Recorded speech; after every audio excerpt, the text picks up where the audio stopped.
Hello and welcome to Atheist Bible Study. I'm Joe Dixon. Today we're going to have a Mexican mudslide from Chi-Chi's. Can you see that? Chi-Chi's Mexican mudslide. We're going to have a bit of that and we're just going to get right into it. So let's read this. This is the Wisdom of Solomon from Kings in the Children's Bible Study. Right. Then the king said, "The one says, 'This is my son that is alive, and your son is the dead child.' The other says, 'No, your son is the dead one, and my son is the living.' So the king said, 'Bring me a sword.' And they brought him a sword. 'Divide the living child in two,' he said, 'and give half to the one and half to the other.' Then the mother to whom the living child belonged spoke to the king, for her heart ached for her son. And she said, 'Oh Lord, give her the living child, but by no means kill it.' But the other said, 'Let it be neither mine nor yours, but divide it.' Then the king answered and said, 'Give the first woman the living child, and by no means kill it. She is the mother of it.'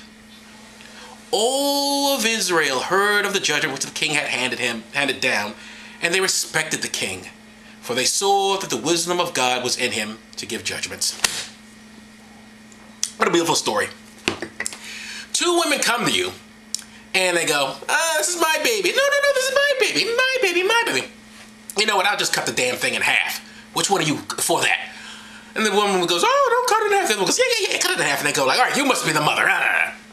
But the thing is, even if the woman who said, "Don't cut it in half," wasn't the mother, you give that one the mother, the baby. You give her the baby because she's not the crazy one. What woman's going to like, "Oh yeah, cut the baby in half. I don't care if I have a dead baby." Sure, cut it in half. I'll take the top, I'll take the bottom. What do I care? As long as I got a dead baby around the house, I'm happy. Oh, that's such wisdom. Wisdom of Solomon. And that's what we do, don't we?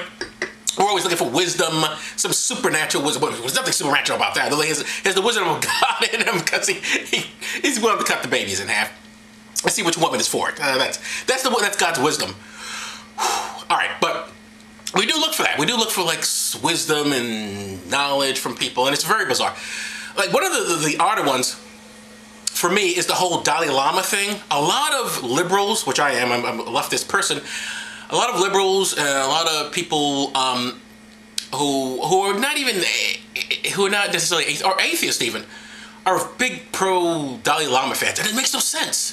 It makes no sense. I can understand, yes, you don't want China and Tibet. However, Tibet under the Dalai Lama was a theocracy, which I thought was a bad thing. He was, but look at some of the titles of the Dalai Lama. He was known as the Holy Lord, Defender of the Faith, and Booty Bandit. I mean, come on. What? You really want that? Did that? But you know, when I was a believer in all this sort of nonsense, I looked around, I thrashed around too, trying to find what made sense. I never seriously looked into it, but I thought for a time maybe I'd become a Jehovah's Witness. But Jehovah's Witnesses do not believe in blood transfusions, and I've always been a fan. The interesting thing about Jehovah's Witnesses is that they, like the Jews, were also put in concentration camps. And a friend of mine said, like, why is that? Why would they put the Jehovah's Witnesses in concentration camps? And I said, dude, have you ever met one? I mean, the real question is, why weren't more people putting them in concentration camps? It's a joke. Just kidding. But I was mentioning Islam last week, and the first time I ever heard about Muslims, I was actually pretty young. I actually first found out about Muslims when I read the autobiography of Malcolm X, the children's version, the one he went with Dr. Seuss. I don't know how many people know that one. You remember because they had the character called the Black in the Hat, and then they had the sequel, The White Man Who Stole Christmas. I don't know if anybody remember those. Good books, good books. But you know, Muslims believe that Allah is above all comprehension. You'll hear that sometimes. It's just, Allah is above all comprehension. He's so impossible. No. Actually, it's pretty easy to understand Allah. What does he do? Okay, first of all, you got to pray 5 times a day. Don't eat pork. Respect the Quran. Did I get it, Muslims? Did I understand? Here's what Muslims need to understand. What is above all comprehension is cutting out the clit of your women. That is above all comprehension. Because let me tell you something, the clitoris does have to work for you. Why would you cut that out? It's yummy for the tummy. Do not cut the clit. Let's hear it for the clitoris, ladies and gentlemen. That is the best thing ever. You can be exhausted, have a long day working, like, oh honey, like, all right. I can't get it up, but I'll go down on you. That is a good thing. That is excellent. Don't cut the clit, is what I'm saying, muzzies. Clit is your friend. Clit is your friend. We should have that as t-shirts as well. I'm a t-shirt guy. The clit is your friend. That should be.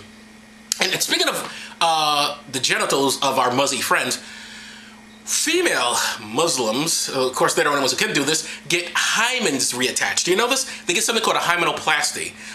The wealthier ones, you know, they go to America or Europe, or maybe they can do it in some Muslim countries. I don't know, some doctor can sneak it in, I don't know. But they have their hymens reattached. You know, so on their honeymoons they can show they're virgins. Because apparently Muslim men do not like women with skills.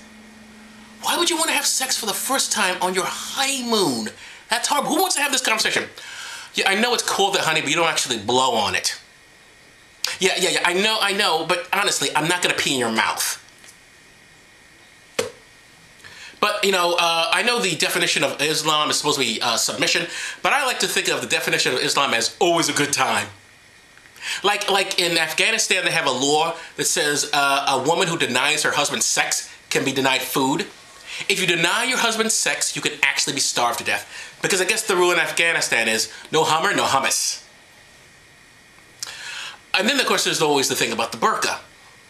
It blows my mind that there are people, again, of my liberal persuasion, who think, oh, well, you know, it's a cultural thing. We shouldn't judge because the women say they want to wear that. They say it's their decision to wear that. It's their right to it. Bullshit. Of course. They will stone you to death if you don't wear those idiotic outfits. That's not a choice. It goes like this, all right? Man goes, here's your burqa. And she goes like, I'm not gonna wear that. And the man says, dishonor, I kill you. And the woman goes like, oh, now wait a minute. I'm just saying it's not my color. I didn't say I wouldn't put anything. Here, let me try it on. Oh, just give it to me, Let me put it on. Oh, look, no bad hair day. But the thing that really fascinates me is the whole suicide bomber thing. Because I've always wondered, if a guy promises to kill himself for Allah, he's really going to kill himself for Allah. And he goes to kill himself for Allah, going to blow himself for Allah. And he dies before he gets a chance to get shot, or he blows himself up before he gets a chance to blow himself up and take some other people with him. Whatever, he just dies before he gets a chance. Does he still get the 72 virgins in paradise, or do they just give him a warm sock and a porno? And what about female suicide bombers? That's fascinating to me. Surely women are not getting 72 male virgins. That is way too much premature ejaculation for any woman to stand. You know what I think what happens is that what they do, they promise women, like, listen, if you kill yourself for Allah, you'll lose 10 pounds.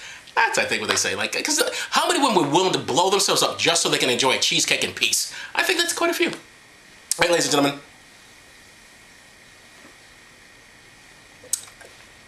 By the way, mudslides, chi-chi is very tasty. That's Atheist Bible study for this week. Thank you for joining me, and I'll see you next time.